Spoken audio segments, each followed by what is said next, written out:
Hey there. Tonight we're not returning to the candlelit corridors of a royal palace, where queens smiled through politics and pain. Nor are we slipping back into the narrow staircase of a brothel, where lace curtains mask survival. And no, we're not joining the early risers below stairs where housemaids polish silver, with aching wrists and dreams that didn't speak aloud. We've seen those lives. We've walked in those shoes. But this evening we enter a quieter place, a softer kind of prison, one made not of locked doors or labor, but of lifted teacups and lingering glances. You won't find chains here, only corsets. No shouting, just silence layered thick beneath etiquette and scented water. This is the world of the proper Victorian woman, not scandalous, not scandalized, just observed, perfectly, constantly. And if you're someone who finds comfort in gentle storytelling in soft voices, retelling stiff rituals in the small ironies of manners and modesty, well, you're already where you need to be. Go ahead. Settle into your pillows. Take a slow breath. The lamps are low, your gloves are folded, and your thoughts can exhale. Only if you'd like to. You're welcome to follow along and subscribe for more sleepy tales like this. Or leave a comment with your corner of the world. We always love seeing where these quiet stories are being heard. Now then, let's begin. Your eyes open slowly. It's still early, though you don't know the hour. You're not meant to. A lady doesn't rise by clock, but by ritual. And your maid Mary knows the rhythm better than you ever will. The room is cold chill enough to sting your skin, where the nightgown has slipped above your ankles, and the air is thick with the familiar blend of soot starch and lavender. London fog presses against the glass like a visitor too polite to knock. The fire's gone to embers its glow, barely enough to show the tall wardrobe, the porcelain basin, the curtain cord gently swaying. You don't remember it moving. Perhaps it's the draft from the eaves, or perhaps something else. A memory, a mood. It doesn't matter. You stretch only slightly. Nothing too indulgent. A proper woman doesn't lounge even in sleep. Instead, you shift to sit upright, placing both feet on the rug with a practiced grace that's been drilled into you since childhood. Mary appears precisely when you expect her, never too soon, never too late. Fully dressed, hair-pinned, face neutral. "Good morning, miss," she says without inflection. She waits for your nod before approaching. She does not ask how you slept. No one does. Rest is assumed, and any complaint would be both vulgar and vaguely ungrateful. She draws back the curtains. The light is gray, smeared, like someone dragged a wet brush across a charcoal sketch of the city. You blink at the muted daylight and catch your own reflection in the window. Hair-mussed cheeks, pale lips pressed in their usual line. Nothing improper, but nothing radiant either. Just correct. And that's what matters. You remain seated while she sets out your water. The porcelain pitcher clinks softly against the basin. The sound is comforting in its routine. You reach for the flannel robe folded at the foot of the bed and slip your arms through, careful to keep the buttons aligned. Mary approaches with a damp cloth, and without asking, she begins to gently wipe your hands and face. This is not indulgence. This is expectation. In this house, in this class, a woman's cleanliness is not her own. It is a reflection of the household's dignity.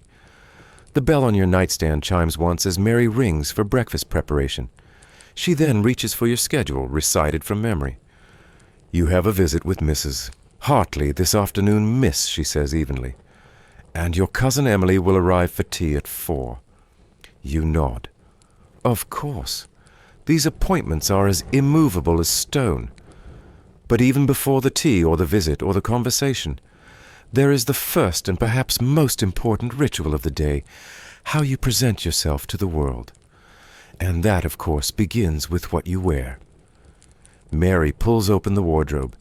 Inside hang dresses in various shades of respectability. You never choose anything too bold. You know better. Instead, she selects a soft, slate blue day dress with ivory trim, High collar, long sleeves, 7 buttons down the front. Not a hint of frivolity. Appropriate, quiet. But before the dress comes the armor. Mary helps you out of your nightgown and into the first of many layers. First the chemise plain cotton functional, then the corset. Ah yes, the corset. You lift your arms as she wraps it around your ribs, and then you brace. The tug begins slowly, one pull then another, until you feel your waist shrink inward like a drying apple. Your lungs protest, but only faintly. This is familiar, expected, and besides, the goal is not comfort. It is shape, the kind of shape that men admire and women measure. You exhale carefully, letting your shoulders drop just enough. Mary pauses to check the symmetry. "Yes, miss," she says softly. "That will do." She's said the same for years, always the same, always just enough. You don't know if she means it. 3 petticoats next. One for volume 1 for modesty, one for rustle. Then the crinoline cage. As she lowers the wire frame over your hips, you feel yourself become something else, less woman, more sculpture. Your own legs disappear beneath fabric and expectation. Finally, the dress is fastened, the sleeves adjusted, and your hands are gloved. You cannot touch the world, and the world cannot touch you. That, too, is by design. A spritz of bergamot oil behind the ears, a quick brush to smooth your hair into its morning coil. You glance at yourself in the mirror. Not beautiful, perhaps, but tidy, dignified, as you've been taught to be. The truth, of course, is that the mirror lies, or perhaps it simply edits.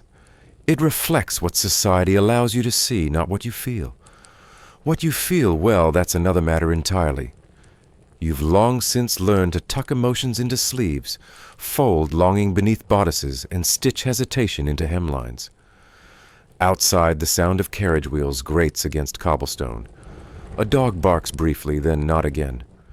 The street below begins to hum with the rhythm of the day, but from this window you remain just slightly removed, observed, not participating, draped in silk but wrapped in silence. And so it begins again. Another day where you will say the right things at the right times, to the right people. You will smile modestly, nod at appropriate intervals, and perhaps, if the opportunity arises, offer a passing compliment on someone's lacework or fruit preserves. Nothing too deep, nothing too true. You glance at the clock on the mantel, not for the time, but for reassurance. It ticks forward, always forward, just like you must. And this careful morning, this measured breath, this unspoken contract between who you are and who you must appear to be, this is what it means to be a woman in Victorian society. Not scandalous, not impoverished, not royal, just correct. Just quietly surviving with grace. The corset is not new. It never is.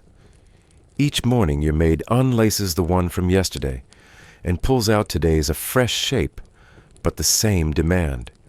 The fabric may change, but the purpose never does restraint disguised as refinement.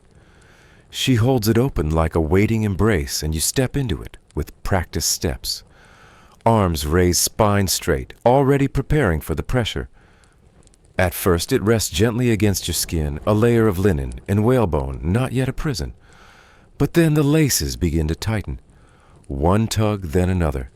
Your ribs shift, your breath shortens, and the space around your waist shrinks until you feel as though your own lungs are being negotiated into silence. Mary's hands move deftly behind you, pulling with the calm precision of someone who knows exactly how far a body can bend without breaking, at least on the outside. You've heard the numbers whispered: 18 inches, 16 if you dare. A waist so small it can be encircled by a man's hands. It's not a myth, it's a goal. And not just for the elite. Even middle-class girls like you are measured in inches before they are measured in character.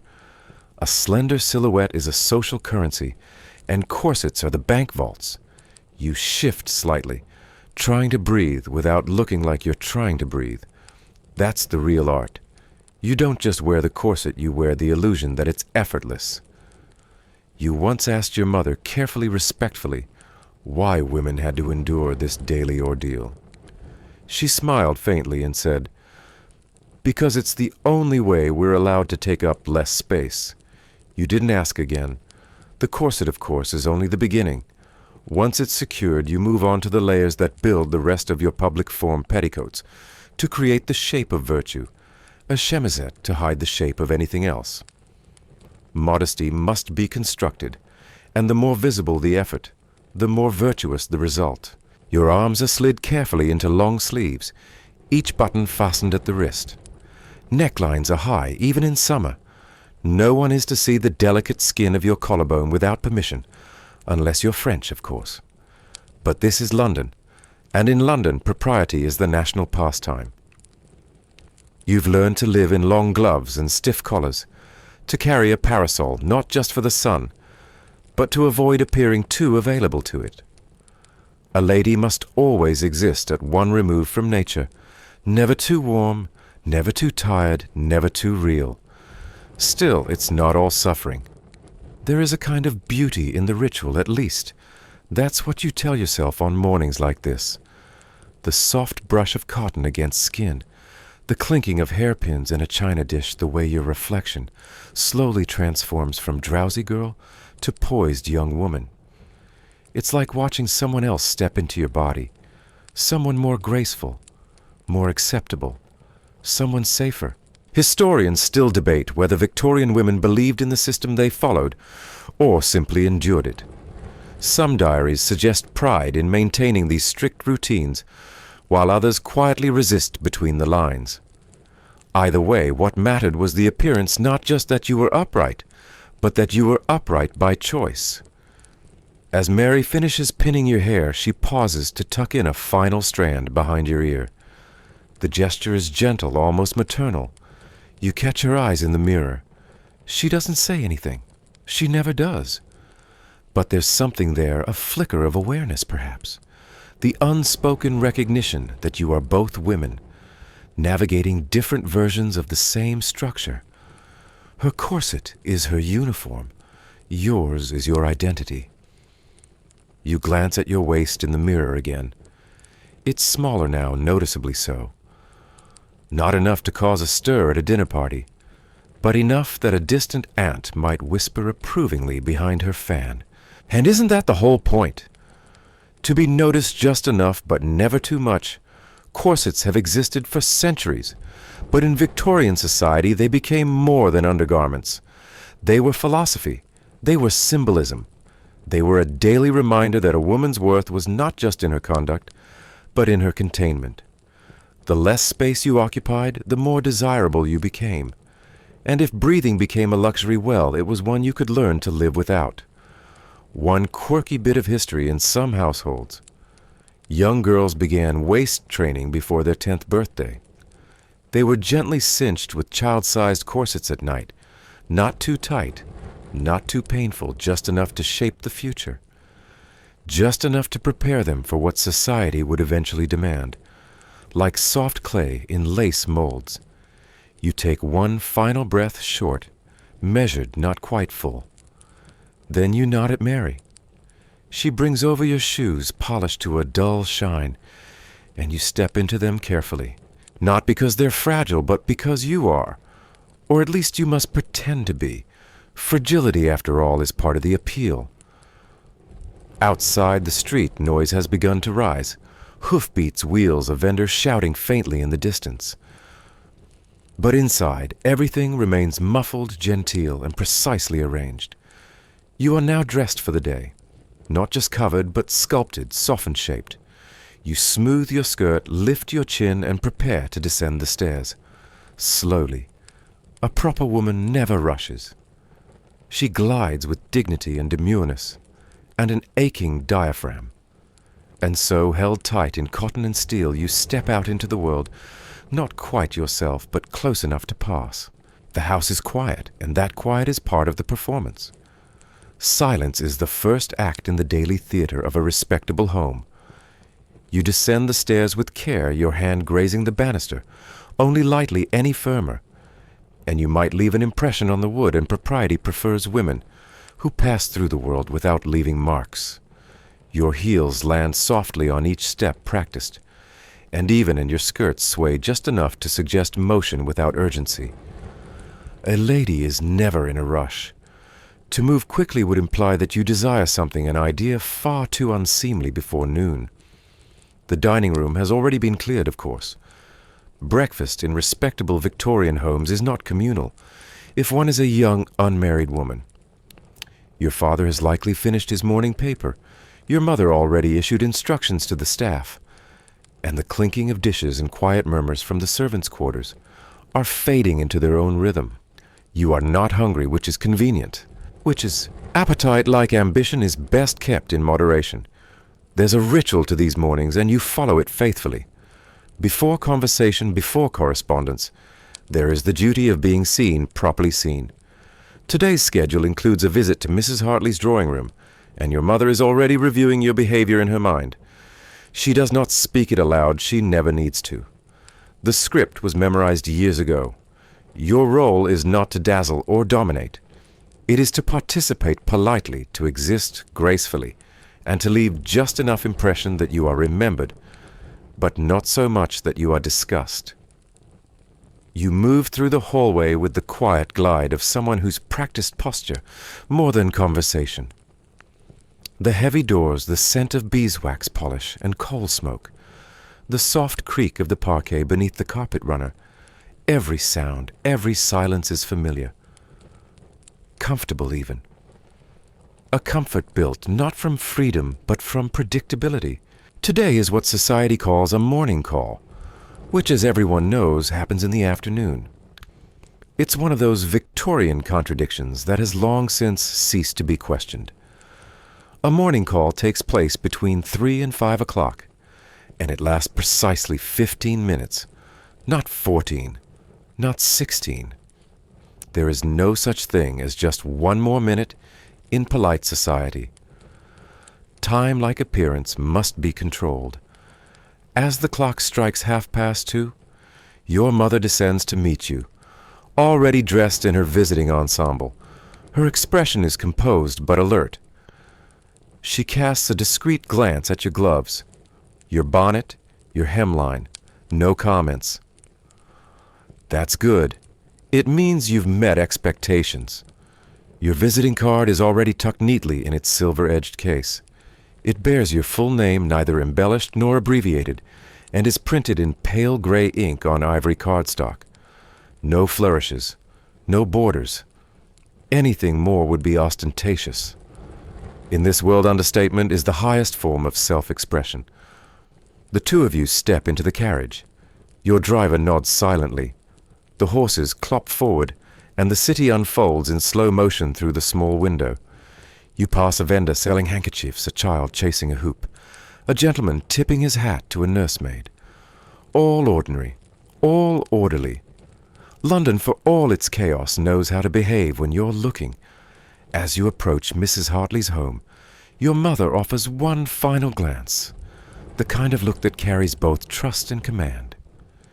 You exit the carriage smoothly, careful to adjust your skirts with one hand, while keeping your chin level.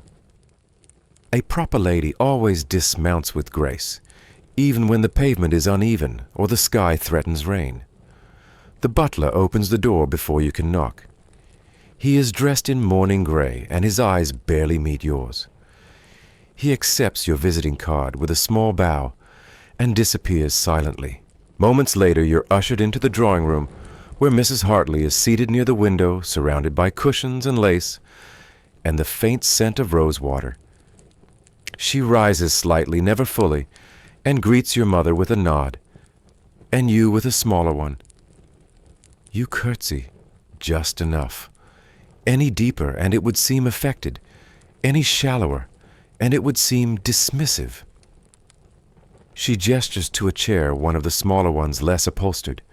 Your mother is given a slightly larger one. The positioning, of course, is deliberate. You are the junior guest, and your chair should reflect that. The conversation begins with the weather, as it must. Then the violets blooming in her garden. Then the new governess hired by the Bertrams. Nothing personal, nothing lasting. These visits are not about meaning, they are about movement, about showing that you are engaged, attentive, present, about proving once again that you know the rules and are willing to follow them. You sip your tea slowly. Mrs. Hartley asks whether your cousin's wedding plans are progressing. You respond with a smile and a few cautious words about the fabric of her dress. You do not mention that your cousin is dreading the match. That would be a betrayal of confidence, and more importantly, it would be impolite. The conversation turns to piano recitals and church readings. You contribute where appropriate. You nod at the right moments. You smile when expected. But mostly you remain composed. In this room, it is not your place to shine. It is your place to reflect. 12 minutes in, your mother glances at the clock. 3 more to go. You feel the shift in tone, the way the conversation begins to curl toward its natural end. Mrs. Hartley makes a final observation about the rising price of oranges. You murmur agreement. Your mother thanks her for the tea. You both stand. Another curtsy. A final smile. You leave. Historians still argue about the significance of morning calls. Were they superficial gestures of empty etiquette, or subtle tools of female diplomacy? Perhaps both. In a society where women had so few public platforms, perhaps this was one of the only ways to build relationships. Exchange news and maintain influence, all without ever appearing to try. A curious tidbit from the time some women used to keep secret notes hidden inside their card cases, reminding them of who had insulted whom, which friend was due for a compliment, and which tea blends to avoid due to last season's scandal. Etiquette and espionage wrapped in ribbon and ink. Back in the carriage, your mother exhales just slightly. That went well, she says. You know better than to expect praise. In this world, absence of criticism is affirmation. You nod. Charlotte looked well, she adds. That's her highest compliment. You echo it. Very well. When you arrive home, you retreat briefly to the sitting room where the fire has burned low, but still emits a faint scent of ash and orange peel. You loosen your gloves and place your card case back on the marble console. Your hands are still tingling from the tightness of the seams, but you do not flex your fingers too obviously. A lady is never seen stretching. There are still letters to write, a bit of embroidery to finish, a cousin to entertain. But for now you sit in silence, staring at the wallpaper, hand-painted, imported from France, and slightly misaligned if one looks too closely. You wonder if anyone else has noticed. Probably not. It's a private flaw, like a fraying hem on a gown or a bruise beneath perfume. And so the day continues. No drama, no spectacle, just civility expectation, an endless exquisite performance. Thomas Fairchild is not a stranger, though you've only exchanged perhaps 20 words in your entire acquaintance. That, of course, is entirely the point. A gentleman never approaches a lady directly, not without mediation, not without layers of social gauze softening every word and gesture. To do otherwise would mark him unrefined, if not improper. And for you, even the idea of approaching him would be unthinkable. So what remains? Glances, nods, the careful choreography of presence. You see him at the Sunday service naturally, seated 5 pews ahead and 1 row to the right, just far enough to be unreachable, but close enough for the back of his collar to become strangely familiar. He turns once, perhaps, to adjust his glove or to greet an acquaintance behind him, and in that moment your eyes meet his, but only briefly. You are not supposed to stare. You are not supposed to smile. You are certainly not supposed to look amused. So you lower your gaze, adjust your reticule in your lap, and wonder whether he noticed the color of your bonnet ribbon. Victorian courtship is less a process than it is a puzzle box. Every social event, every drawing room encounter, Every garden promenade is a piece to be arranged, turned, and tapped until something finally clicks into place, but never too obviously. The game must always look effortless, even when it is exhausting. At tea with the Ashburys that Thursday, Thomas is present again. He is seated 3 chairs down, just near enough that you can hear the lilt of his laugh, but not so near that conversation between you is permissible. Instead, the space between you is filled with small talk, and china clinking like a stream winding between 2 banks that dare not touch. Mrs. Ashbury, with her particular brand of cheerful cruelty, makes some pointed remark about a neighbor's daughter being a little too forward with her affections. You murmur agreement and wonder if it was meant for your ears. Thomas offers a polite smile across the room. You respond with the smallest incline of your head. That is your entire exchange for the evening. And yet somehow it says everything. Historians still argue whether Victorian courtship was genuinely romantic beneath all the etiquette, or whether it was merely a tool for social consolidation, a transaction dressed in lace. The truth likely lies somewhere in between. Real feelings were possible, even common, but always controlled. A lady could fall in love, yes, but only quietly, preferably with someone pre-approved by her parents and her pastor. It helps that Thomas is suitable. His father is respectable, his inheritance adequate, his habits so far as anyone can determine harmless. He rides well, doesn't gamble excessively, and has never once been mentioned in scandal. He is in short acceptable, and in Victorian society acceptable is a kind of perfection. You learn more about him through indirection. Mrs. Helmsley, who once lived near the Fairchilds in Kent, reports that he was a curious child with a fondness for insects. Your aunt recalls a cousin who danced with him at a harvest ball and described him as delightfully solemn. You overhear your mother remark that his handwriting is commendable. None of this is conclusive. All of it is intentional. There is one brief moment of proximity that feels nearly scandalous. During an afternoon picnic on the Crofton lawn, the 2 of you end up walking within speaking distance along a garden path. He comments on the hydrangeas, and you respond just a single sentence about the late bloom this year. The conversation ends there, as it must, but the echo of it lingers.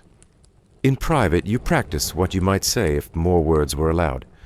You consider asking about his studies or his views on the new railway line, or whether he prefers Debussy to Chopin. You never do.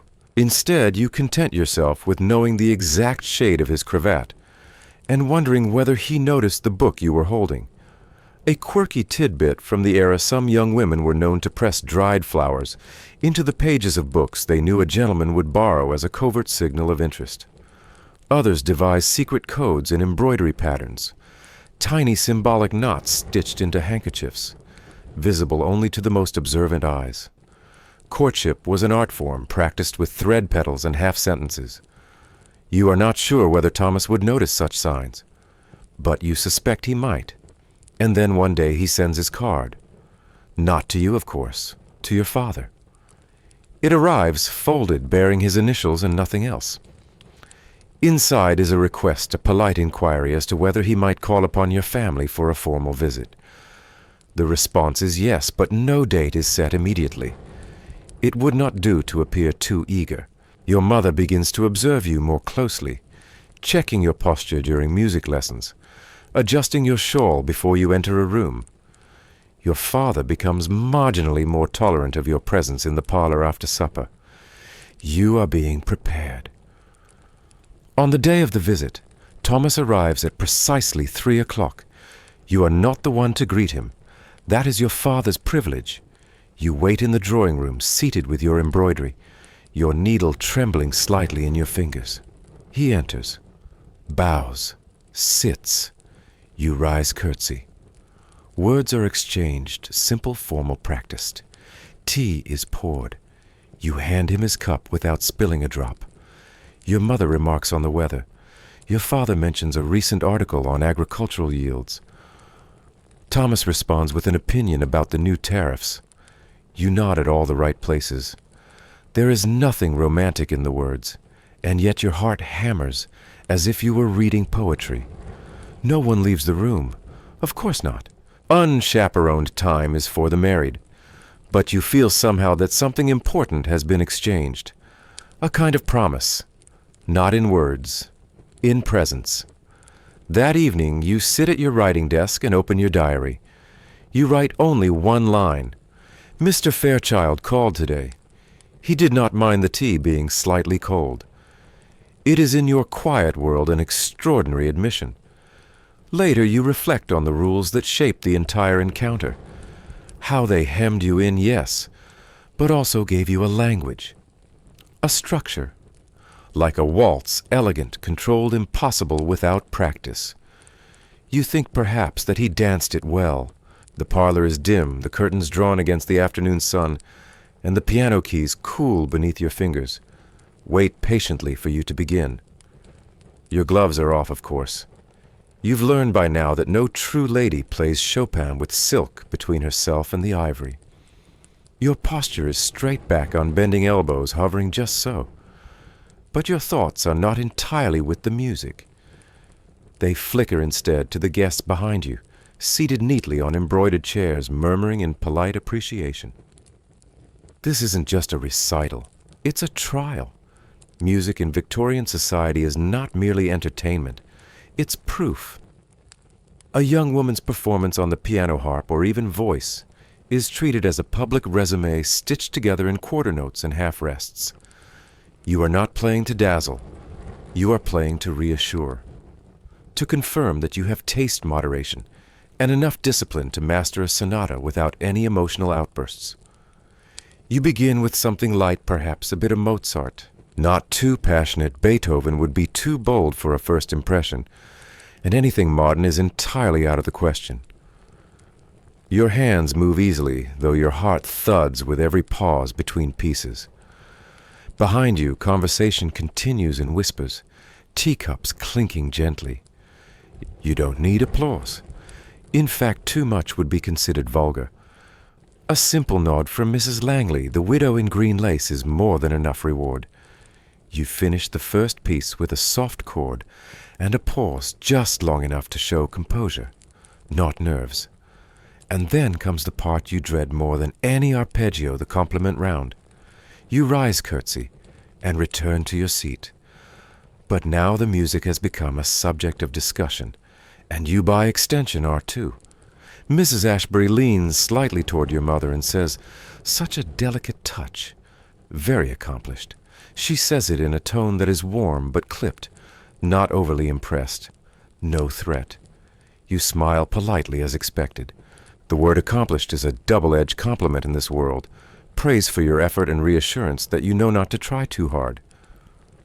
Victorian society prized what it called feminine accomplishments. Music, drawing, embroidery, needlework, and the ability to speak French or Italian, but not too fluently. These weren't skills meant for careers or bold self-expression. They were meant to make you agreeable, quietly decorative, like porcelain with a soul. A curious historical tidbit. Some young ladies were coached to stop just short of perfection when performing music at social events.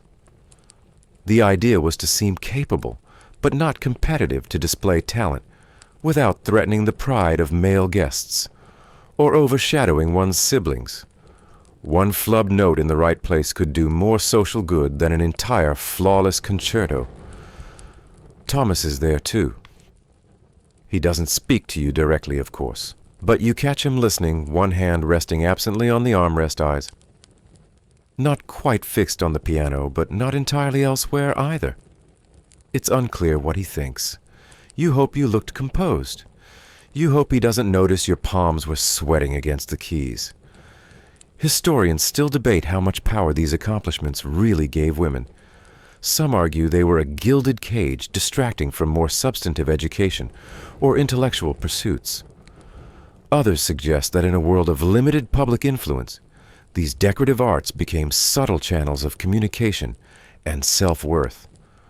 A woman could not speak her mind in public debate, but she could express it carefully through the phrasing of a musical piece or the shading of a watercolor.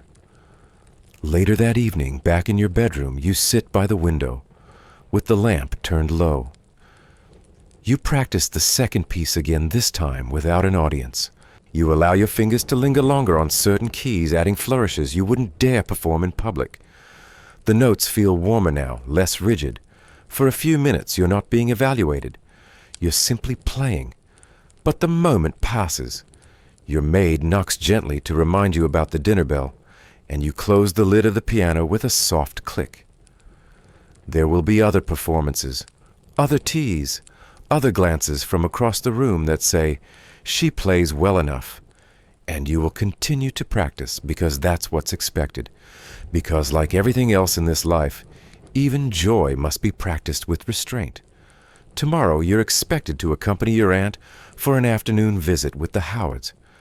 And rumor has it they have a piano even grander than yours. You're already wondering what you'll play, something simple perhaps. Nothing too stirring. Just enough to show you're still agreeable. The dining room feels more like a stage than a place to eat. As you enter on your father's arm, your eyes flick across the long mahogany table, carefully set with bone china and glinting crystal, each fork and spoon placed with military precision. The air smells faintly of roast pheasant and beeswax polish. And somewhere behind you, your mother whispers, a final reminder to keep your shoulders back. You nod almost imperceptibly, your body already falling into line with the rhythm of the evening. Dinner in Victorian society is not just a meal, it's a social ballet. Everything matters where you sit, when you speak, and who speaks to you, especially where you sit. Tonight you're placed 5 seats down from the host near the center, but far enough from the head of the table that it's clear your family has rank, but not influence. It's a subtle message, graciously worded through the language of upholstery and candlelight. You glide into your seat with practiced elegance, smoothing your skirts without appearing to care. Your escort, a distant cousin with a limp and an interest in coin collecting, holds your chair and then promptly forgets your name for the remainder of the evening. You don't take offense. The dinner isn't about you, at least not directly. The table buzzes with murmured conversation, the topics ranging from politics to the latest watercolor exhibit at the Royal Academy. You say little, of course. Women may speak, but only when spoken to, and never about anything too serious. Art flowers the weather. These are your safe territories. You make polite observations about the rose garden's delayed bloom, mention a pianist you admire, and respond with a soft chuckle when Lady Penrose recounts an anecdote about her bulldog's unexpected fondness for lavender. But even laughter must be rationed. Too much and you're seen as flighty. Too little and you're labeled cold. You aim for the elusive middle, amused but composed. Historians have noted how rigid and revealing these seating arrangements were. In large dinner parties, the closer a guest was placed to the host or hostess, the higher their social standing. For unmarried women, this meant constant awareness of what their placement implied, not just to others, but to themselves. A favorable seat could hint at future alliances. An unfavorable one could reinforce quiet limitations. These weren't just meals, they were silent verdicts. A rather amusing historical tidbit: some young women, upon finding themselves seated too far from the action, would feign sudden headaches just before the soup course, an elegant excuse to retreat to the drawing room and avoid being seen at the wrong end of the table. Tonight, you remain seated. You play your part with subtlety. When the fish course arrives, you use the correct fork without hesitation. You decline the wine with a smile that suggests self-restraint rather than distaste. And when Mr. Cartwright, who smells faintly of snuff, asks whether you prefer Byron or Wordsworth, you demur gracefully, offering instead a gentle quote from Tennyson. It's a safe bet. Always choose the poet of sentiment, never the poet of revolution. You're aware that Thomas is seated across the table, speaking with your cousin George. He laughs at something George says, an easy, warm laugh that makes you pause mid-bite. You glance up just once and catch his eye. A flicker, a blink. Then both of you return to your meals as if nothing happened. And yet something did. A tiny moment in a room full of watchers. Historians still argue whether these rituals empowered women through social visibility or trapped them in ceremonial invisibility. Some scholars point to the way women used such dinners to form alliances, gather information, or subtly influence family plans. Others argue that these were performances designed to limit them to train obedience, behind the veil of refinement. You think perhaps it's both. That power and limitation sometimes share the same silver spoon. After dinner, the gentlemen remain for cigars and port, while the ladies retreat to the drawing room. This is your moment to shine, but not too brightly. You offer to play a few pieces on the pianoforte, nothing too modern.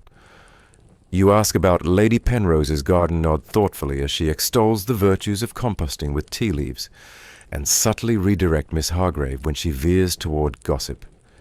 Everything is soft-spoken diplomacy. You notice how the older women observe you not unkindly.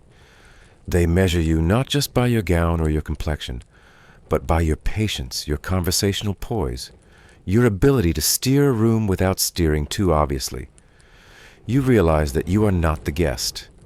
You are the exhibit, and the room is your case of glass. When the gentlemen return, the dynamic shifts slightly. There's more laughter now, louder anecdotes, the clink of brandy glasses. Your father gestures for you to come speak with Lord Merriweather, who has a question about your French. You oblige. The Lord nods approvingly at your accent, then wanders into a tale about a vineyard in Provence. You smile, feign interest, and hope he doesn't ask about wine varietals. Eventually the evening ends. Cloaks are retrieved. Carriages are summoned. You curtsy and smile, thank the hostess, and accept the gentle kiss of a gloved hand on yours. It's not romance. It's ritual. Back in your bedroom, your maid unlaces your corset while you review the night in your mind. Did you laugh too much at Mr. Cartwright's joke? Was your French passable? Did Thomas notice you at all? You stare at your reflection in the dressing mirror, wondering what it means to play a role so completely that sometimes you forget it's a role. The lines between performance and person blur, especially under candlelight. Still, you did well. You said the right things. You ate the right portions. You listened more than you spoke. And tomorrow, perhaps, your mother will mention that Mrs. Ashbury thought you were so composed for your age. You will nod and tuck the compliment away like a pressed flower. You've passed another test. Another evening, another performance. Another quiet message to society that you belong, and as the clock chimes midnight, you find yourself hoping not for a rebellion, not for escape, but simply for another invitation. Because in this world, that's how you know you still matter. The sun has just begun to set when your father calls you into the drawing room. Your mother is already seated, her hands folded over her lap, like two well-behaved doves, her expression carefully unreadable. The light catches in the brass lamp near the fireplace, and you suddenly realize this is it.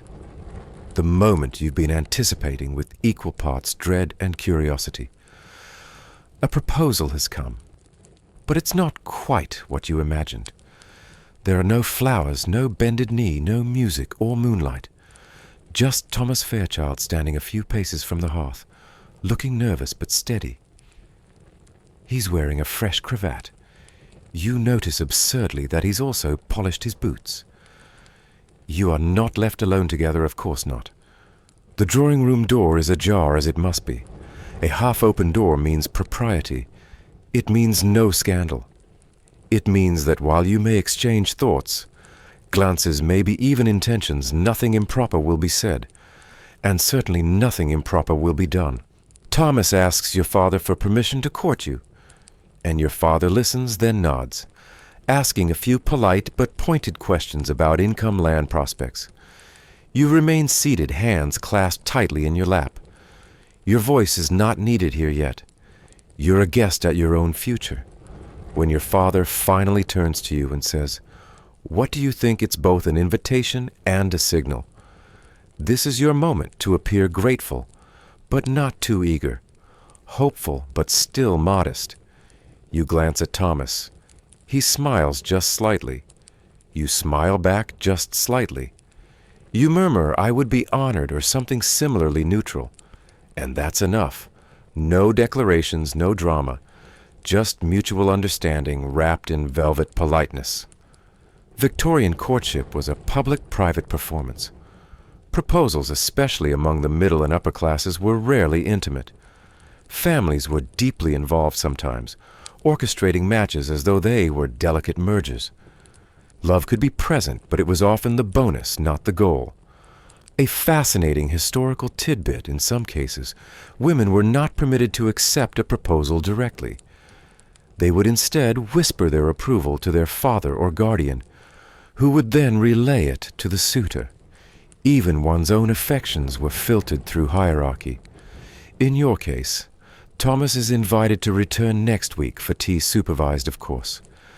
You will likely be allowed a short walk together in the garden, but only if your mother is nearby. During those visits, you'll discuss music books and perhaps travel never-money politics, or anything remotely physical. The unspoken rule is simple: fall in love, but do so discreetly. Historians continue to debate whether these courtship rituals protected women or constrained them. Some argue that the structured nature of proposals shielded young women from coercion. Others believe the lack of agency masked deeper imbalances in power and choice. In your case, you suspect that truth lies somewhere in between, that safety and silence can sometimes walk hand in hand. As the weeks pass, your courtship with Thomas becomes a series of rehearsed moments, calling cards left at the door, chaperoned conversations in parlors, shared glances at dinner parties.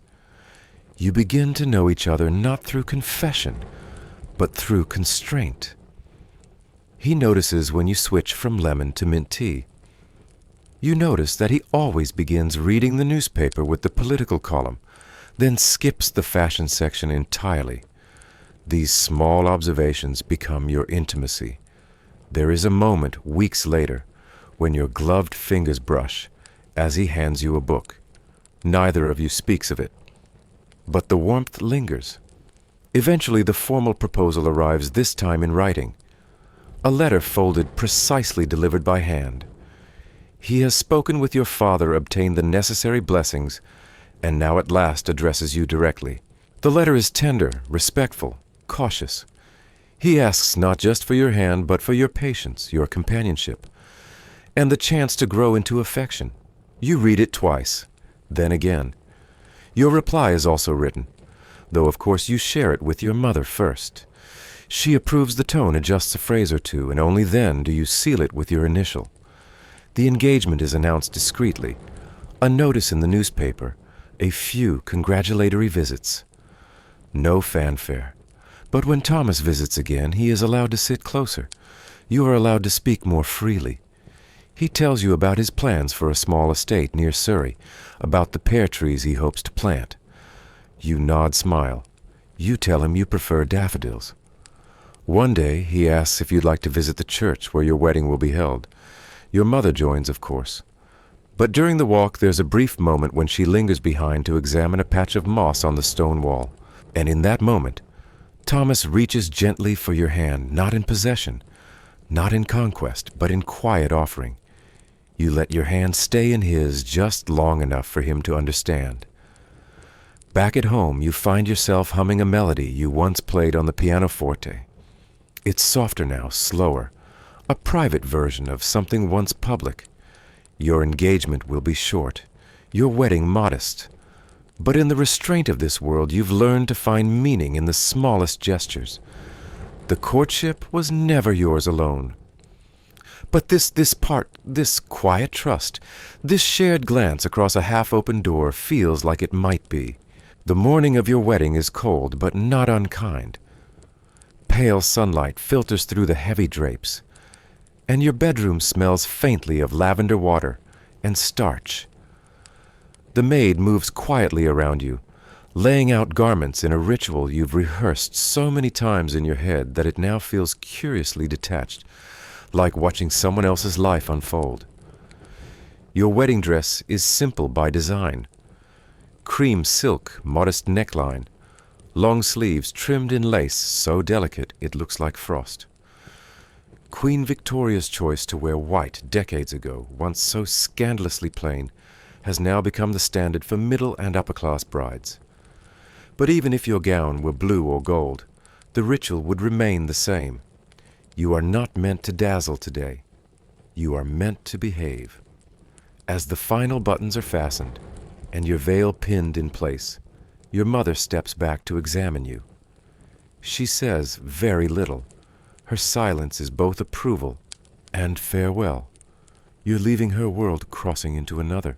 Victorian weddings, for all their symbolism, were tightly choreographed affairs. Love might exist, but it was not the centerpiece. Decorum was. The vows were brief.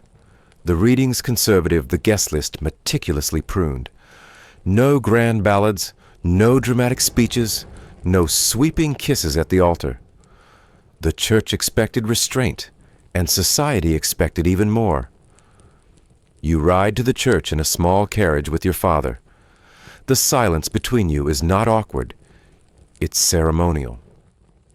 He adjusts his gloves twice. You fold your hands in your lap and try not to wrinkle the fabric. When you arrive, the church is already filled, not bursting, but appropriately attended. The pews are lined with known faces, all turned expectantly. Your walk down the aisle is slow, not out of nervousness, but because it must be. The rhythm is measured. Every step signifies duty, stability, respectability. You keep your eyes slightly lowered, not to feign humility, but to avoid distraction. Thomas is waiting. His coat is tailored, his expression solemn but gentle. You glimpse the faintest flicker of relief when he sees you. It's not a fairy tale, it never was. But it is real. The ceremony passes in a blur of carefully chosen words. You promise to love, honor, and obey. You wonder briefly if the word obey will ever feel less loaded. But you say it anyway, because not saying it would say even more. The kiss is not a kiss, not really. It brushes your cheek, barely there, more gesture than affection. But when your fingers touch as you turn to face the crowd, there's a tremor of warmth. It is not passion. It is something quieter recognition, perhaps. The reception is held in your family's drawing room. Light refreshments, polite congratulations, no dancing. You stand beside Thomas like an ornament, smiling, nodding, accepting blessings with the grace of someone trying very hard not to wilt. And then, just as quickly as it began, the day is over. You're no longer a daughter, but a wife. Your name has changed. Your signature, too. The life you've prepared for is no longer a future tense. It's now. Historical records show that for many Victorian women, the wedding day was not a grand celebration, but a controlled transition. Upper and middle-class ceremonies were intentionally subdued. Elopements were frowned upon. Grand displays of affection were suspect. What mattered most was that everything appeared correct. A curious tidbit, some brides would faint during the ceremony, not from nerves, but from the tightness of their corsets. Stories tell of brides being revived with smelling salts, just in time to say their vows before promptly collapsing again at the reception. Grace even in unconsciousness. Later that night in your new bedroom, his bedroom, you sit before the mirror, while your maid carefully undoes your hair. The veil has been boxed, the dress folded and stored. You are now Mrs. Fairchild. It feels strange in your mouth, like something borrowed. Thomas knocks before entering. He's changed into his evening coat, looking almost like he did before the ceremony, except softer around the eyes.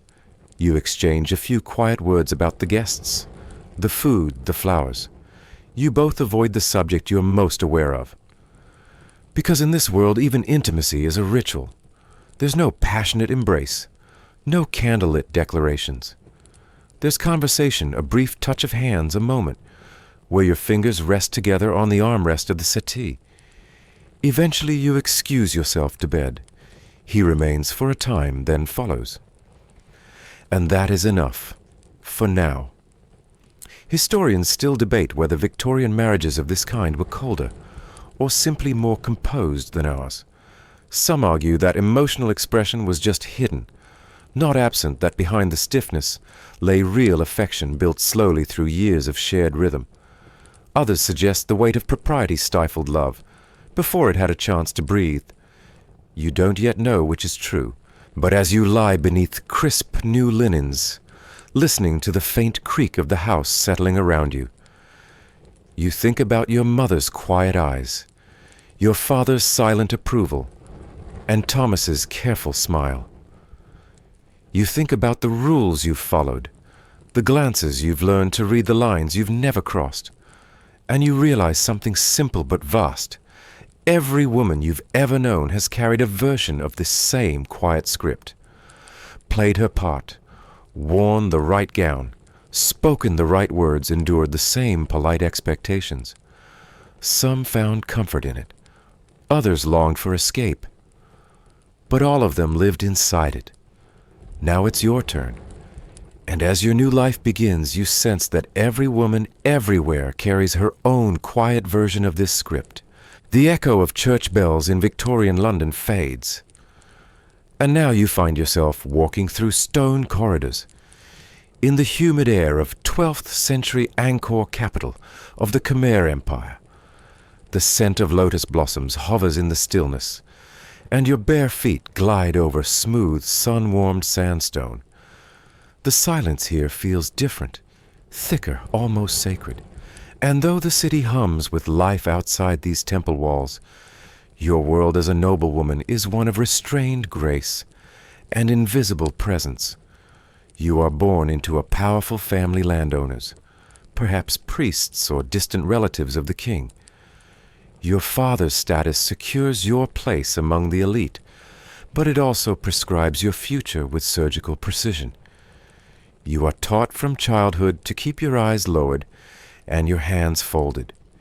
You must walk slowly, deliberately, as if even your pace could betray too much eagerness or emotion. Here, dignity is not optional. It's the architecture of your entire life. Your days begin before sunrise. You wake in a stone house near the temple compound, cloaked in shadows and soft bird calls. A servant brings you water in a clay vessel for morning purification. As the sun rises in golden bars across your tiled floor, you kneel before a family altar to light incense for your ancestors.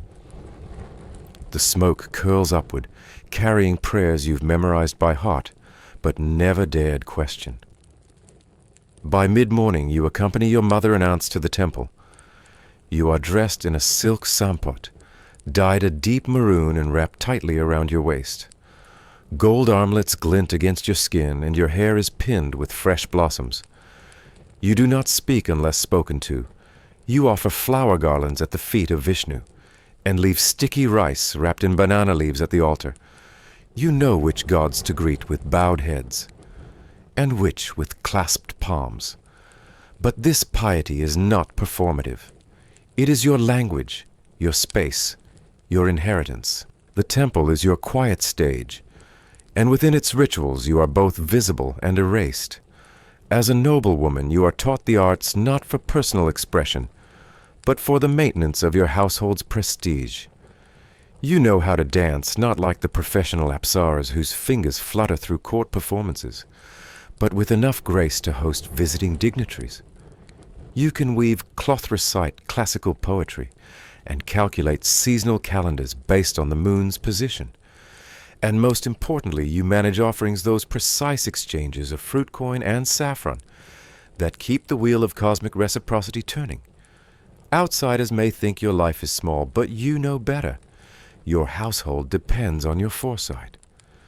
Temple festivals, ancestral rites, and seasonal offerings all pass through your hands. You are the breath behind the ceremony, the quiet balance behind your family's honor. A fascinating historical fact: inscriptions found at Angkor Wat and other temples list the names of thousands of temple workers, including dancers, cooks, and caretakers, but rarely noblewomen. Your name may never be carved in stone, but your presence is everywhere, like the scent of jasmine at dusk. And yet there is a wistful curiosity inside you. Sometimes late at night, you gaze up at the star-pierced sky and wonder what lies beyond the jungle, beyond the empire. Not because you long to leave, oh no, that would be scandalous, but because imagination itself is a kind of defiance, a small secret garden the world cannot enter. You watch the king pass once during a procession, standing beside his elephant beneath a golden parasol. He does not look at you, and that is proper. If he had, you would be forced to kneel. Still, you carry the memory for weeks, not because of romance, but because it reminds you how many layers of ceremony surround even a glance. Some days, visiting priests or scholars pass through your estate. You serve them tea in carved coconut shell cups, and listen quietly as they debate astrology lineage or temple acoustics. You never join the conversation, but you remember every word.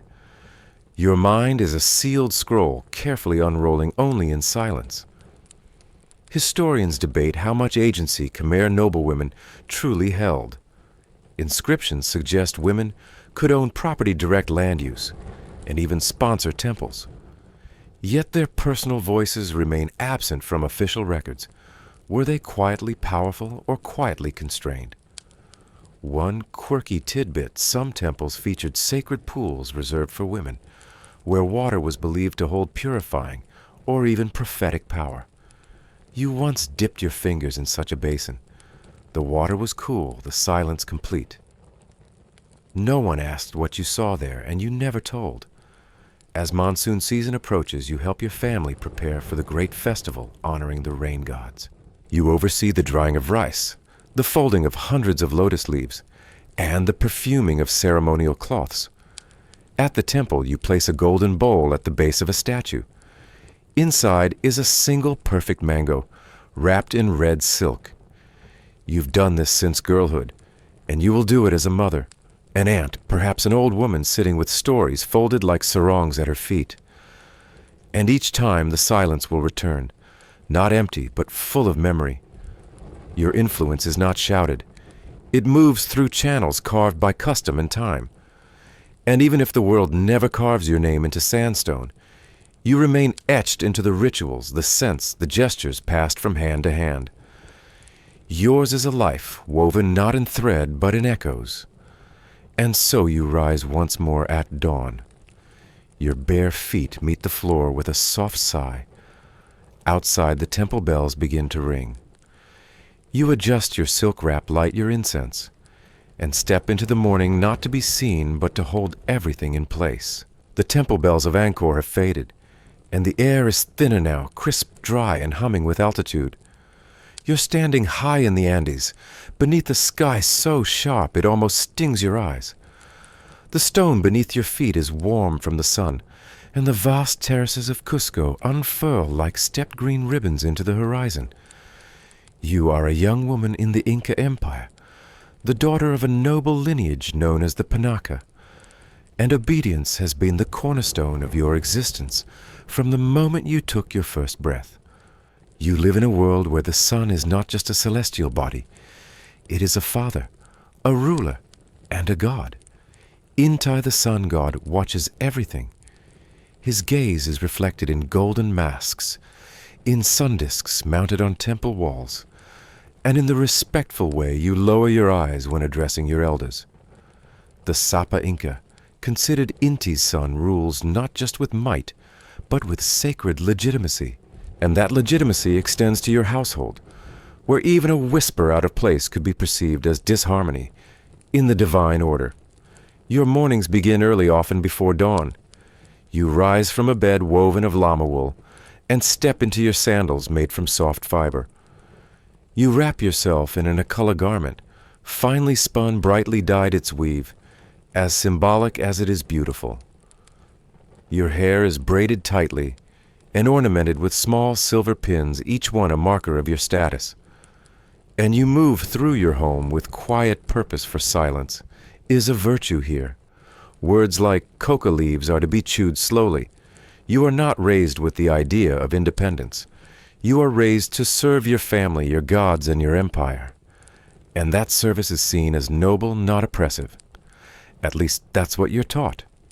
From a young age, you were trained in the house of the chosen women, the Aklawasi.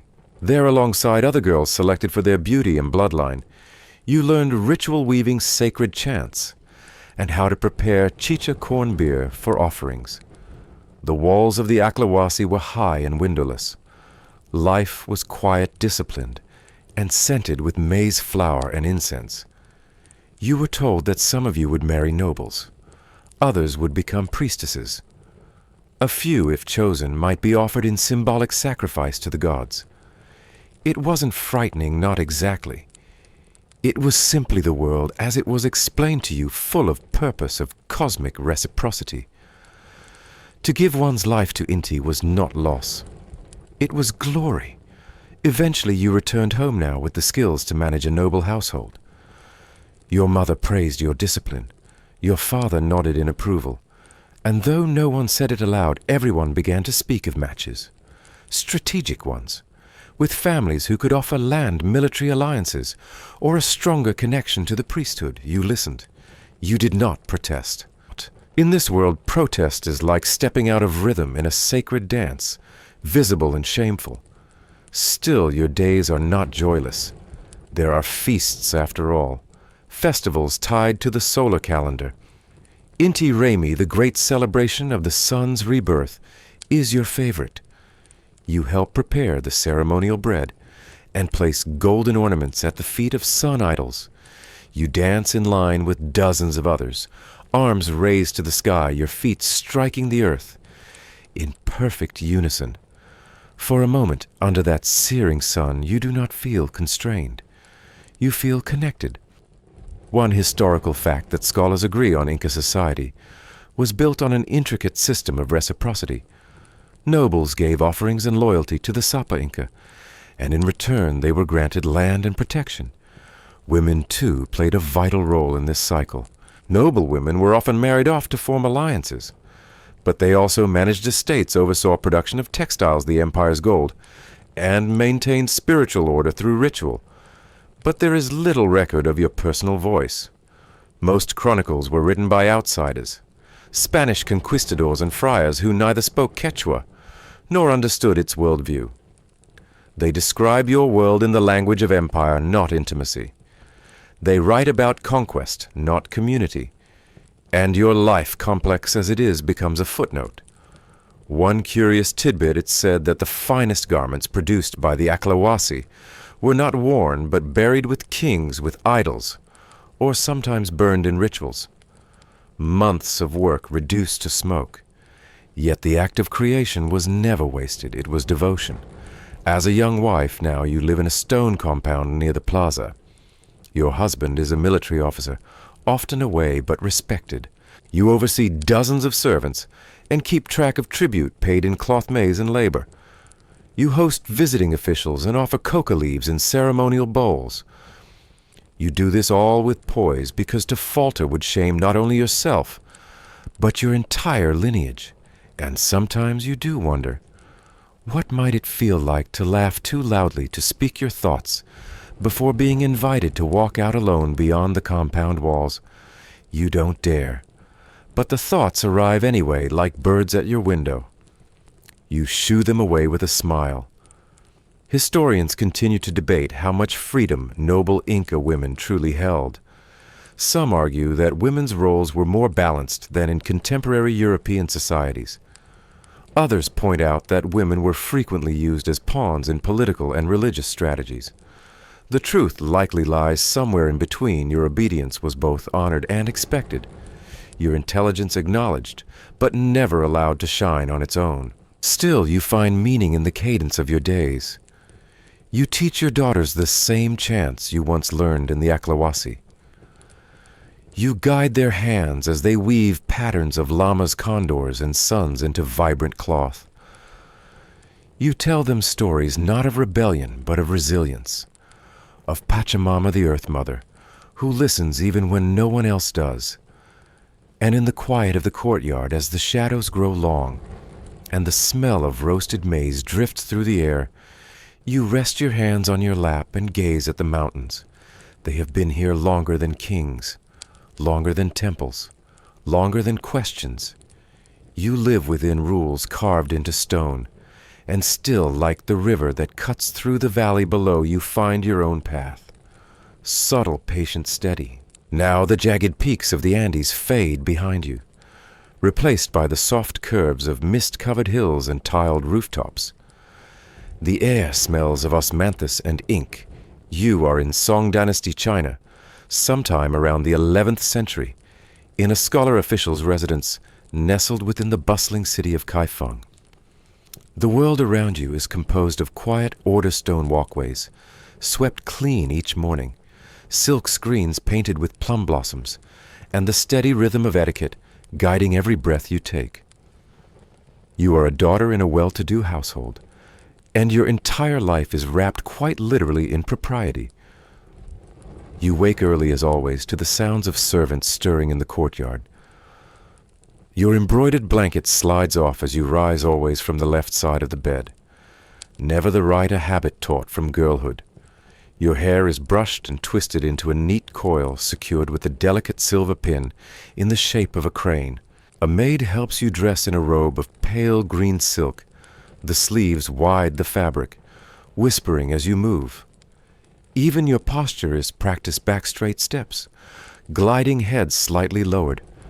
You're not just walking through space, you're walking through centuries of expectations. At the family altar, you burn incense for your ancestors. You don't speak, of course.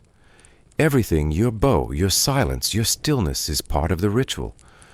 You've learned that silence here is its own kind of voice. It can convey devotion agreement, even defiance if wielded carefully enough. You are well educated, but only to the extent deemed suitable for a girl. You know the 4 virtues: morality, proper speech, modest manner, and diligent work. You've read poetry. Bai Juyi is your favorite, and you can compose couplets, though you'd never recite them aloud unless asked. Your calligraphy is graceful, your embroidery even more so. If you were a scroll, you'd be brushed in soft ink full of elegance, and entirely unreadable without permission. Despite what outsiders might think, your home is not a prison. It's a stage, and you know your role well. During the day, you manage domestic affairs, ordering supplies, supervising servants, and preparing for visits from your father's colleagues. You oversee the preparation of sweet rice cakes for festivals, and ensure the lanterns are properly oiled for nighttime rituals. These tasks are not trivial. They are how a refined household maintains harmony with heaven and earth. Your voice, when used, is low and melodic. You do not speak of politics, but you're aware of them. You overhear your brothers debating song taxation policies and the growing power of scholar officials.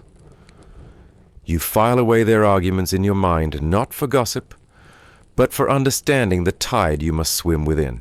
Knowledge for you is like a silken thread, invisible, but strong enough to shape your world. A historical fact: women in Song China had more educational access than in earlier dynasties. Upper-class girls were taught to read and write, especially in elite families, and many women composed poetry, though it was often shared only within the household or among other women. Still, these intellectual pursuits existed within the framework of Confucian restraint. You've been told since childhood that your greatest achievement will be a harmonious marriage. A matchmaker visits one spring afternoon, and your parents speak of dowries, horoscopes, and family alliances. You sit silently nearby, pouring tea. You are not asked for your opinion, but you offer it subtly, a lifted eyebrow, a choice of poem placed on your writing desk. You are not without influence. You just learn to wield it gently like a fan on a summer day. One quirky tidbit. It's said some women embroidered secret poems into the linings of their robes, tiny verses stitched where only they would know. A way to speak without being heard. You've thought about doing the same, hiding a couplet between folds of silk. The plum blossom blooms in silence, its scent the only rebellion. When you are betrothed, the rituals begin. The day of the wedding is calculated by astrologers. You receive a red silk bundle of gifts from the groom's family: combs, pins, rice wine, a pair of mandarin ducks carved in jade. You don't see him before the ceremony. On the day itself, you're veiled in red, led to a palanquin, and carried through the city to his home. Firecrackers pop, drums echo. Your feet do not touch the ground. Even your entrance into marriage is carefully choreographed. As a wife, your life continues much as before, but now in a new household. You serve tea to your in-laws, smile in measured amounts, and bear the quiet pressure of producing a son. You are expected to be gracious, diligent, and invisible. But within that invisibility lies your strength. You manage the household accounts. You train younger maids. You ensure that rituals are kept and seasons observed. You are the pulse of the home, steady, unseen, essential. Historians debate whether Song Dynasty women were more empowered than their Tang predecessors. In Tang times, women were freer to ride horses, attend banquets, and even wield political power in rare cases. But Song China, influenced by Neo-Confucianism, emphasized a return to domestic roles. Yet within those boundaries, some women built influence that echoed quietly across generations. You sometimes visit a local temple to Guanyin, the bodhisattva of compassion. There, beneath weeping willows and incense smoke, you kneel beside other women. You do not speak, but your prayers are full of longing, not for freedom exactly, but for recognition, for the ability to leave a trace. And perhaps you do. One afternoon, your husband shows your embroidery to a guest, a magistrate. The guest marvels at the detail. He doesn't know you've stitched a landscape poem into the border. Your husband chuckles, saying she has a poetic hand. And though you don't speak, you smile. That's enough. Your daughter grows under your watchful eye. You teach her not just the classics, but the spaces between them. When she writes her first poem, you nod quietly, proud. She may never share it beyond these walls, but it exists. That in itself is a kind of defiance. And so beneath the song sun in a courtyard dappled with shadow, and the murmur of bamboo leaves, you live a life of composed grace. You are not a voice in history's loud chorus, but you are a note in its quiet harmony. The light in Athens is different, sharper, almost judgmental. It glints off whitewashed columns and hard-packed earth, catching the edges of pottery shards and philosophy. You live in the 5th century BCE, the so-called Golden Age, when names like Pericles and Sophocles dominate the symposium and city assembly. But no one will ever mention your name in public. You are a woman in classical Athens, and that means living a life behind closed doors. You rise before the sun.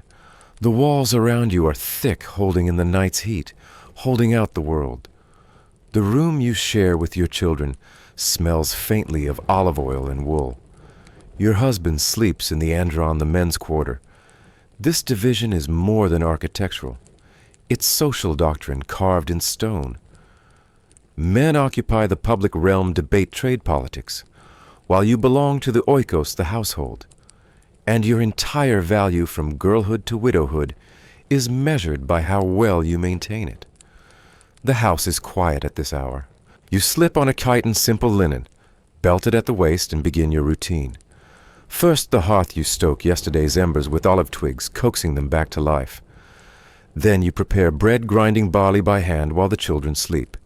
Your slave, if your family owns one, helps with heavier tasks. But the rhythm of the morning is yours. You are not idle. You are never idle. When your husband wakes, he leaves. He does not tell you where he is going, because he doesn't have to. Maybe he's off to the agora to discuss city matters. Maybe to a symposium where he will drink, debate, and recite poetry with other men. If you're lucky, he will bring news or small luxuries. Dried figs, a scrap of gossip, a new amphora of wine. If not, you won't ask. One historical fact that surprises many Athenian women, even of citizen status, could not vote, hold office, or own property independently. They required a male guardian, a kyrios, throughout their lives. As a daughter, your father. As a wife, your husband. As a widow, your son or nearest male relative, your legal existence is quite literally derivative. Still, you find your place in the creases of this system. You organize the storerooms, calculating how long the lentils will last. You spin wool into thread, then weave thread into cloth, managing a domestic economy as precise as any market stall. You oversee the slave girls, teaching them how to cook lentil stew with garlic and leeks. You educate your daughters quietly in the art of discretion. The courtyard, surrounded by rooms on every side, becomes your entire world. Sunlight pours into it, warming the flagstones and dappling the citrus trees.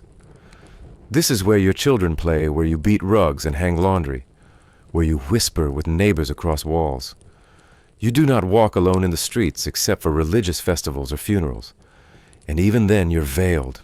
Your life is governed by cycles: the full moon for the thesmophoria, the new moon for market days. One of your rare excursions is to the Acropolis during the Panathenaic festival. You wear your best peplos and help carry a ceremonial cloth to dress the statue of Athena. It's a proud moment, though the ceremony itself is led by male priests. You are there for spectacle, not speech. A quirky tidbit. Some women found subtle forms of expression through religious rites. The Thesmophoria, a festival honoring Demeter and Persephone, was exclusively female. Women camped on a hillside for 3 days, exchanging secret rites and rituals. Men were strictly prohibited, and rumors about what happened there ranged from the comedic to the scandalous. Even Aristophanes wrote a play about it, imagining male intruders dressing as women to spy. Religion becomes your outlet. You tend a household shrine to Hestia, goddess of the hearth, and pour wine on the ground for Dionysus during the grape harvest. These moments give you a sense of power, not over men, but over fate, over chaos. When you're sick, you visit the temple of Asclepius and leave a votive offering, a tiny clay model of your ailing foot. Healing, like everything else, is mediated through the divine. Your marriage is not built on love, though affection may grow. It was arranged when you were about 15. Your husband was older, a family friend, perhaps. Your dowry included linens, a silver cup, and a promise of obedience. He does not beat you, which places you among the lucky. Some do, and there are no laws forbidding it. You have children. Sons are prized future citizens who will fight in hoplite ranks and vote in the assembly. Daughters are dressed in soft wool and taught to lower their eyes. You love them equally, but not equally openly. When your son recites Homer from memory, your husband beams. When your daughter embroiders a grapevine onto a tunic, only you notice. Scholars still debate the extent of female literacy in ancient Athens. Some argue that most women were illiterate, confined to oral traditions. Others suggest upper-class women could read household texts, recipes, religious hymns, simple ledgers. You, for your part, can read a little. You learned by tracing your brother's discarded school tablets, with your finger memorizing by imitation. Sometimes, when no one is looking, you read poetry alone. You've memorized fragments of Sappho, her verses carried in whispers between generations of women. Her words give voice to emotions you are not allowed to name: longing, joy, sorrow, desire. Although they are only breath words, which I command are immortal. You repeat that line silently while folding laundry. Your household includes other women, your mother-in-law, possibly a sister-in-law, and the domestic slaves. You share stories while making cheese or dyeing fabric, though the lines between you are clear. Hierarchies don't vanish just because you're all women. But solidarity exists sometimes in shared glances and unspoken gestures. You all know the rules. The birth of each child feels like rolling a die with fate. Midwives chant to Artemis, cutting umbilical cords with obsidian. You survive childbirth 3 times, which makes you fortunate in a world where maternal mortality is high. You do not dwell on the danger. You do what you must. On rare days, you dream of walking beyond the walls of your life. You imagine sitting at the foot of Socrates, or debating at the Stoa Poikile. But you know such fantasies are as fleeting as the smoke from your evening fire. You are not a philosopher. You are a keeper of order, a preserver of lineage, a weaver of both cloth and silence. Still, your influence is not null. You shape your son's values. You mediate disputes within the household. You remember every name, every feud, every story passed down through maternal lines. You're the family's living memory, its emotional center, even if history won't inscribe your name. You're getting older now. Your son is nearly a man, preparing to take his place in the city. He consults you sometimes before important decisions, not out of duty, but out of habit. He trusts your judgment. That, too, is power, a quiet one. And when you die, you will be buried outside the city walls. Your tomb will bear a simple inscription, your name perhaps, if your family is sentimental. More likely it will mention your husband, maybe your son. But the women of the neighborhood will remember you the one who knew every recipe, every harvest, every mood of the gods. So you live on. Not in the agora's speeches or in the marble busts of philosophers, but in the scent of lavender on your daughter's tunic, in the rhythm of your granddaughter's loom, in the curve of your great-grandchild's jaw. You are history's silent spine. The sun has not yet risen over the red earth, but the air is already warm with the promise of a dry, golden day. You step out onto the compacted earth of your courtyard, in Niani, the beating heart of the Mali Empire, in the 14th century. Behind you, your children still sleep soundly curled up beneath cotton cloths. Before you, the stillness of the dawn gives way to the earliest murmurs of a household, stirring the clink of clay pots, the shuffle of bare feet on packed dust, the low hum of a prayer offered into the shadows. You are the wife of a wealthy merchant. Your home stands close enough to the Niger River that you can smell its presence, damp, loamy, pulsing with trade. You do not appear in the records that tally your husband's caravan goods or his audience with the Mansa's officials. But in this house and in this family, your hand is felt in everything. And your silence, public and precise, is a rule you follow as instinctively as breath. Mali is the empire of gold. The Mansa or emperor commands riches so vast that the world speaks of his travels with awe. When Mansa Musa journeys to Mecca, he carries so much gold that the economies of cities along the way tremble beneath his generosity. But even here, amid the shimmer of wealth and scholarship, women like you live within lines drawn long before you were born. Your value is woven from many strands. You are respected not in loud proclamations, but in soft deference. When your husband leaves for the market, or to oversee a caravan's departure, he does not consult you about his route. But he does take the talisman you prepared, stitched with verses and blessed powder. He believes, whether he admits it or not, that your prayers matter. You are cloaked when you leave the house, your body wrapped in flowing indigo-dyed cotton, your hair coiled and oiled, adorned with beads of amber or coral.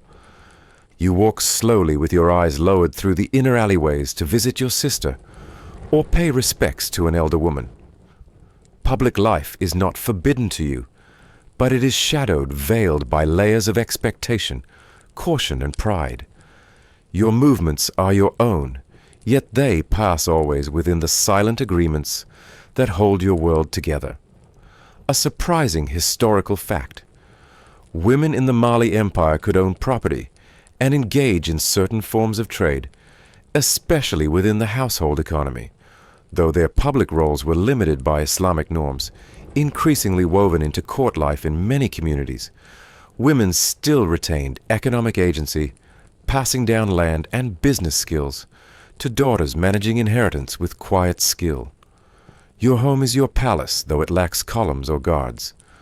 Within its walls you manage the storerooms, the dried fish, the pressed shea butter, the coils of cloth waiting for market. You instruct younger women in the arts of preservation, how to dry okra until it crackles, how to grind baobab seeds into flour. You inspect the jewelry box, carefully assessing the copper rings, the bits of carved ivory, the cowrie shells sewn into belts. These are not decorations. They are currency. They are future dowries. They are proof of careful planning. When your daughter menstruates for the first time, you mark the day quietly without announcement. You prepare her a cleansing bath, perfumed with crushed leaves and smoke. You tell her what your mother once whispered to you, that a woman's strength is not in her voice, but in her knowing. You do not mean this as weakness. You mean it as inheritance. A tidbit often overlooked in Mali and other West African societies of this time. Oral history was an elite skill preserved and transmitted by griots or jelly W, who served as living archives. Though the official griots were male women in households often held genealogical memory, you too are a keeper of stories, not of empires and battles, but of family lines, love matches, betrayals, and bargains that shape the course of kinship. Sometimes on quiet evenings, you sit in the courtyard with the older women, sifting millet and talking in layered phrases. The language of women here is a quilt of metaphor and suggestion. You speak of a neighbor's heavy walls, meaning her burdens. You describe your niece as a spilled bowl, meaning she is careless with secrets. You know how to say what must be said without ever saying it outright. This too is power. Your marriage is one of arrangement, but not devoid of kindness. Your husband greets you with respect. He does not eat until you do. He consults you in family matters, not always publicly, but privately in the room you share at the rear of the house.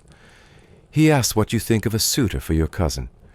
He listens when you warn him that a certain business partner has wandering eyes and a loose tongue.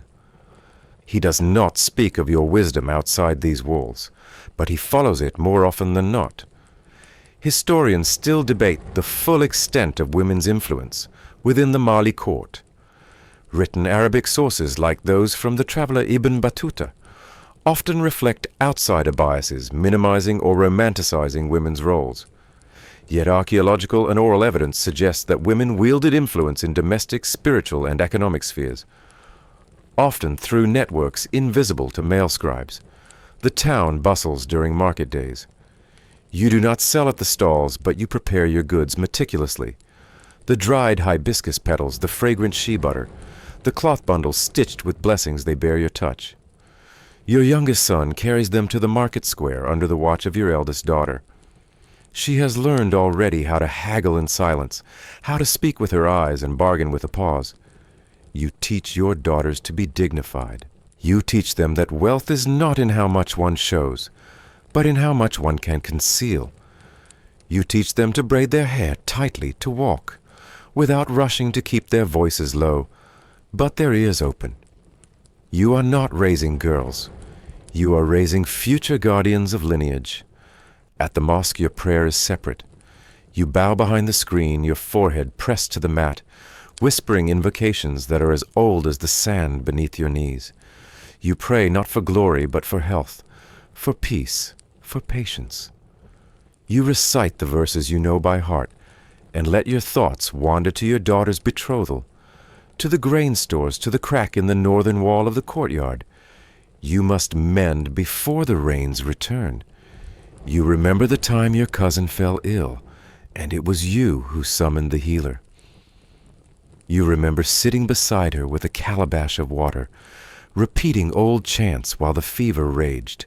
She lived, and though no one credits you publicly, they bring you baskets of kola nuts on your birthday now. Without saying why, you have dreams still.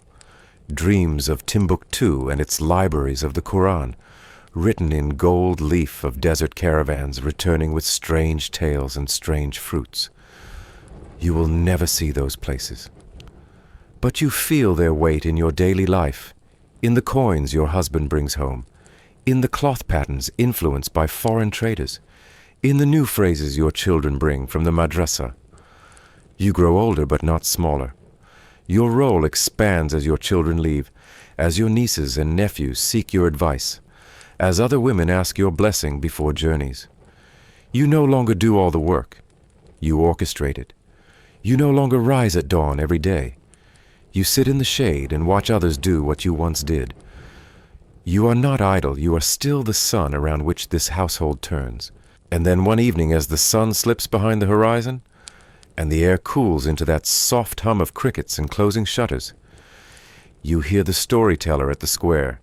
He speaks of kings and warriors, but somewhere in his tale there is a character, a wise old woman keeper of salt, who knew how to read the wind. The children laugh and the men nod, but you smile differently. You recognize yourself. You are not in the chronicles of Arab travelers. You are not etched in stone or gold, but you have passed on your knowledge through fingers, and silence through braids and recipes, through glances and blessings whispered into your daughter's ears. And that perhaps is a legacy even kings might envy. The air is heavy with ash and whispers. You can feel the smoke clinging to your skin, though the fires burned out 2 nights ago. Charred leaves lie like curled fingers along the path behind your hut, and the smell of scorched cane lingers in your hair and your breath, in the very bones of the house.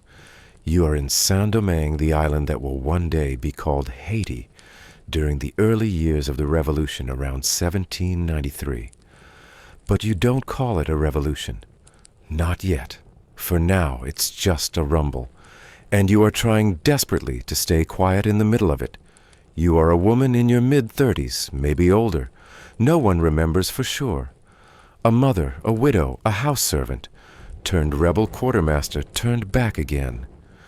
You were born into slavery on a sugar plantation in the northern plain, and you know the weight of a cane knife better than the weight of a book. But that does not mean you are unlearned. Your knowledge runs in another language, one without pages taught in glances and firelight, where every silence is a sentence, and every gesture a prayer. You move with care. The men fight openly now, some of them with muskets taken from the French, others with makeshift spears. They slip through forests and gorges, and burnt cane fields, speaking in the sharp staccato patois that the white colonists never learned to understand. But you, like many women, do not carry a weapon. You carry water. You carry dried cassava and flintstones. You carry messages stitched into hems and hidden under your tongue. You carry your children, and sometimes you carry the dying too. It is a strange in-between place you live in, between rebellion and survival, between speech and silence, between freedom and the illusion of it. On paper, slavery still exists. In practice, many of the old systems are crumbling. Some plantation owners have fled their mansions empty, except for stolen paintings and rotting sugar. Some remain clinging to old power with pale knuckles and trembling voices. And in the hills, the Maroons, the escaped slaves, drum and sing and wait. A surprising fact, women played vital yet often unrecorded roles during the Haitian Revolution. They were not always on the front lines, but they were everywhere else in support networks, as informants, healers, spiritual leaders, and quiet logisticians. Their labor and intelligence shaped the course of history, even if their names rarely appear in the colonial records. You are one of them. You know the rhythms of the revolution not from speeches, but from sound, the absence of birds in the morning, which means soldiers are near. The sudden laughter of children, which means someone returned from the mountains with news. The pounding of pestles on mortars in a courtyard, steady and slow, each thud a code, each pause a warning. Your role is delicate. You cannot look too confident, or the French captain still stationed in the nearby village will become suspicious. You cannot look too meek, or the young rebel fighters will think you're a coward, or worse, a traitor. So you walk a narrow bridge, offering smiles with flat eyes and favors with quiet hands. You host no one yet, everyone passes through your home eventually. You hear stories, you forget nothing. Your home is small mud walls, palm thatch roof, dirt floor swept daily with reed brooms. But inside it, you control a small universe. You dry herbs and mix poultices for fever and wounds. You know how to cool the skin after a musket burn, how to stop a woman from bleeding after childbirth, how to coax the breath back into a child gasping with malaria. You do not call yourself a healer, but others do, especially at night, when they knock softly on your door and whisper, "Please come." Historians still debate how organized the communication networks were between women during the Revolution. Some argue it was spontaneous. Others suggest deeply structured alliances based on kinship and ritual. But oral histories and ethnographic records point to a widespread system of knowledge sharing where women preserved not just food and medicine, but also strategy warning and hope. There are nights when you chant softly to the spirits, Loa of strength and protection. You light a candle for a Zilidantor mother and protector of the oppressed. You offer black coffee, a sliver of bread, a curl of tobacco leaf. You ask not for vengeance, but for clarity. You ask to be invisible when danger walks by. You ask that your children grow into freedom, not just survival. And when the Loa speak through someone, a possession, a trance, a sudden voice that is not the speaker's, you listen. Even the bravest rebels come to the hound for the sacred space to ask the spirits what comes next. And the spirits often speak through women. This is not a revolution led only by swords. It is led by drums, by prayer, by fire, and by memory. There was a girl, once 16, maybe 17, who came to your hut bleeding from the thigh, a bayonet wound, from a skirmish near Cap Français. She said nothing at first, only stared with wide, unblinking eyes. You cleaned the wound, sewed it with bone needle and thread soaked in rum. She never told you her name. But before she left, she pressed something into your palm. A brooch, small and gold, clearly stolen from one of the fleeing planter families. You still have it wrapped in cloth and buried beneath the hearth. A tidbit you cherish quietly. During the Revolution, women often passed information via textiles.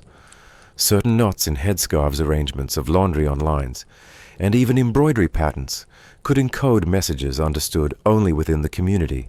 In a place where paper could be intercepted, and words were punished, cloth became the book everyone knew how to read. You dream sometimes of a different life one, where you walk into town in daylight without fear, where your name is known and spoken with pride. A life where your daughter learns to read not just the stars or the faces of men, but letters and maps and the contracts she will never have to sign in someone else's language. You do not say these dreams aloud, but you fold them into your work, into the salted meat you prepare for the rebels, into the herbs you hang in your doorway, into the lullabies you sing which carry more truth than the proclamations nailed to the church door. There is a boy you raise like your own, though his mother died in childbirth. He is tall now, nearly grown, with eyes that see too much. You worry for him. He wants to join the fighters in the mountains. He wants to be part of the new world they keep promising will rise from the ashes. You want that too. But you also know that not every boy returns from the forest, and that the names they chant in the victory songs do not always include the ones who cook the food and bury the bodies. You tell him to wait, to learn, to watch. You say, even the fire needs someone to tend it. He frowns, but he nods. He loves you too much to disobey. For now. Sometimes when all is quiet, you run your fingers along the ridges of your arms where old scars live like faded signatures. Each one has a story, some of defiance, some of loss, some of simple, brutal survival. You do not hide them. They are the record of your life in a world that has never bothered to write your name. But maybe they will write your daughter's. You've lived many lives by now. A woman shaped by powdered mornings in Victorian parlors and by soot-dark nights in revolution-racked Saint-Domingue. You've watched daughters stitched into silence and sons swallowed by war. You've eaten from polished silver and from hollow gourds spoken French and Quechua, and nothing at all. But in each era, across every continent, one thread has held your story together. Not obedience, not weakness, not even survival. No, it's something deeper, more enduring. Quiet strength. It doesn't matter what year it is, whether you're a girl rising with the incense smoke in Song Dynasty China, or a merchant's wife in medieval Mali. Your strength isn't loud. It's not trumpeted or engraved. It's in the way your fingers remember a grandmother's herbal recipe, in the way you answer a stranger's knock, with a perfectly neutral smile in how you write poetry you'll never publish or bury letters you'll never send. Your power is not in what you say, but in what you withhold, not in the stage you stand on, but in how you rearrange the scenery behind the curtain. Historians still argue whether these acts of silent navigation count as resistance, whether a woman who never held a sword but softened a tyrant's decree with a whispered word, whether she changed history or simply endured it. But you know the truth. Sometimes the difference between endurance and revolution is only one breath. In Victorian England, you began your day in a corset, greeted callers with porcelain restraint, and held your tongue through the theater of polite society. They said you were delicate, but they never saw the bruises under your stays, or how your eyes could slice more sharply than your father's fencing foil. You didn't shout. You simply married well, and then quietly rewrote your daughter's future with that single strategic choice. In the Angkor Empire, you arranged lotus offerings, not rebellions. You managed temple lands in your husband's name, but it was your hand that approved the accounts. No one praised you in stone inscriptions, but they did not dare remove your name from the household register. In Inca Peru, your life was bounded by sacred duties. You rose before dawn to prepare maize for offerings bowed, when addressed, and never lifted your eyes to an outsider's gaze. But within those walls you knew every lineage, every secret. You held the thread of generations, and you held it tight. In Athens your feet rarely touched public ground, but you directed slaves taught daughters, and kept family lineages intact. You did not join the debates in the agora, but your memory lived in the myths your grandsons repeated, even if they left your name out. In Mali, you managed commerce without signatures, expanded legacy without title. You never stood in a palace, but you knew how to pivot your words, so that a family dispute never turned into bloodshed. And when your husband returned from Timbuktu, tired and proud, he never guessed how much you had protected while he was gone. And in Haiti, amid soot and chaos, you held a revolution in your kitchen. You healed, you warned, you fed. You braided messages into cloth and faith into your children. You never carried a musket. You carried something heavier, hope. You were not a general, but your choices mapped the battlefield. You were not a queen, but your decisions crowned the next generation. You were not named in the annals of war, but the wars never ended without you. You did not write the rules, but you found a way to move through them, and sometimes to bend them into something a little more survivable. And as time passes, the world has begun to notice. Scholars sift through forgotten diaries, minor court records, embroidery samples, and family cookbooks. They find traces of you there. Faint, yes, but undeniable. A hairpin that passed through 6 generations. A scribbled note on the back of a ledger. A schoolgirl's essay that begins with, "My mother once told me." The records are changing, slowly. But you've never been one to rush. You know patience. You've practiced it for centuries. Your quiet strength is the reason anyone is here at all. You were the one who held the line often, without knowing where it was drawn. You said no in 100 silent ways, by blinking at the wrong moment, by leaving a door unlocked, by teaching a child to question a nursery rhyme. And now you rest, but not in surrender. You rest because it is time, because the story has been told, because someone finally listened, because now the silence is speaking for itself. So now, dear listener, the night draws in around you like a velvet curtain. The rustle of silk gowns has faded, the flicker of oil lamps has stilled, and the weight of history once carried on corseted spines and calloused hands is now gently laid to rest beside you.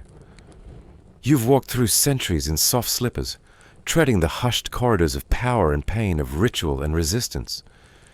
You've woken in beds that were not your own eaten meals, prepared in obedience or love, and smiled when silence was the safest reply, from Victorian parlors, to desert marketplaces, from candlelit temples to soot-stained kitchens.